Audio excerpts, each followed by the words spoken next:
Nē, nožēlojamās bulciņas. Tas ir briesmīgi. Kas noticis? Par ko tādu klaigāšanu? Man zemeņu pīrāgi. Es tos izliku dzēsēties. Es pat uzliku zīmi, karsti pīrāgi, bet kādam ienācis prātā to saprīt. Tas mani sadusmo, saprotat? Kurš kad tik briesmīgi varētu izrīkoties? Es varu atrast vaininieku. Jā, Laima ir lieliska izmeklētāja. Vai tas ir virtulis? Norāda, jānogaršo.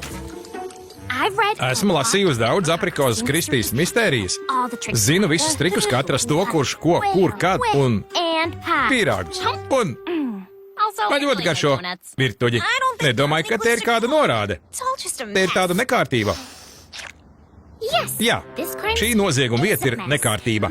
Neviena odziņa šādi nēstu pīrāgu. Noteikti vainīgs ir dzīvnieks.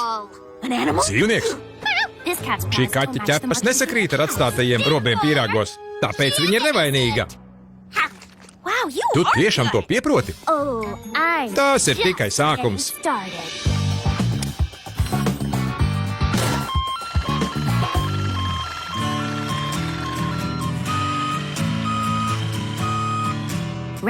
Sasks, sarkanais deglis, mūsu nākamais aizdomās turamais.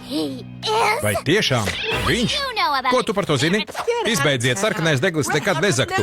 No tik jaukas un dāsnas cepējas kā zemenīte. Paldies, Kak. Turklāt visu dienu viņš bija pie manis. Ļaujiet mums palīdzēt. Pārbaudīsim katru miltu maisu. Iztaujāsim katru dzīvnieku, noskaidrosim pīrāgu mistēriju.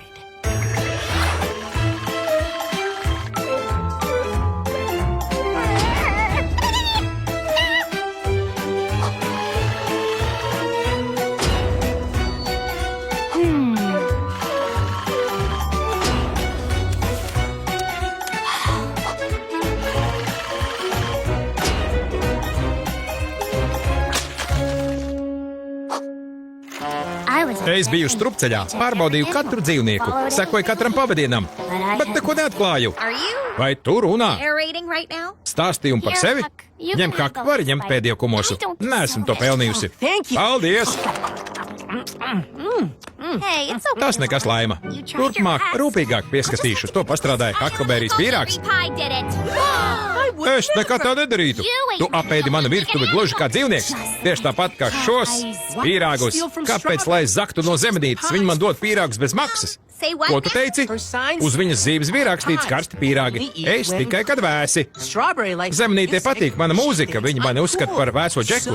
Tāpēc viņa izliek bezmaksas pīrāgus man. Zīme to nenozīmē. Nemaz nē. Nekādā gadījumā. Es nozagu pīrāgus? Jā, protams. Piedod, zemenīt, es tiešām domāju, ka tie ir pateicības pīrāgi par manām mierīgajām, džezīgajām melodijām. Es tiešām tevi uzskatu par vēso džeku, un tavas melodijas ir ļoti mierīgas un džezīgas. Tikai nākamreiz man pajautā. Tas neizskaidro vienu atlikušo mistēriju. Kāpēc tu pīrāgus ēd tik dīvaini? Lielābo pilsētas pīrāgus. Ēšanas čempions 3 gadus pēc kārtas nav labāk veidi, kā izbaudīt pīrāgu. Odziņas, uzmanību, gatavību!